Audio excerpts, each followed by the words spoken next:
marka cidii xogaa jacayl dareemaysa soo fadhiisato cidii jacayl yar dareemaysa ama doonaysa inay reer dhisato mustaqbalka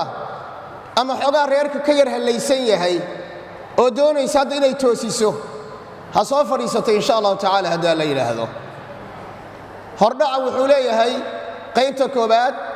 ee barawaan ku barane qaybtan waxaan isticmaalayaa 39 ka qodob intaana gabadha guursanin waan arki doontaan qodobada muhiimka ay leeyihiin waxaan ku bilaabayaa waxaan jeclahay inaad ii sheegto waxa calooshaada ku jira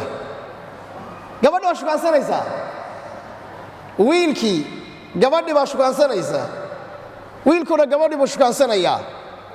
waxaan jeclahay inaad ii sheegto waxa calooshaada ku jira ee runta ah waxa kaloon aan rabi lahaa inaadan waxba iga qarinin daacadna ii noqoto waayo waa arrin la xiriidha